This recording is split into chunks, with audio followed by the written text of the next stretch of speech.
نحمده ونصلي ونسلم على رسوله الكريم اما بعد فاعوذ بالله السميع العليم من الشیطان الرجیم بسم اللہ الرحمن الرحیم۔ محترم بھائی، احتلام سے روزے پہ کوئی فرق نہیں پڑتا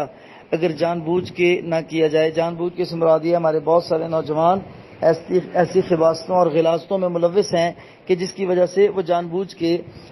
جو ہے وہ استخراج کی کوشش کرتے ہیں، جسے ہم پڑھی لکھی زبان میں استمناء بالید کہتے ہیں، اور انگلش لینگویج میں اس کو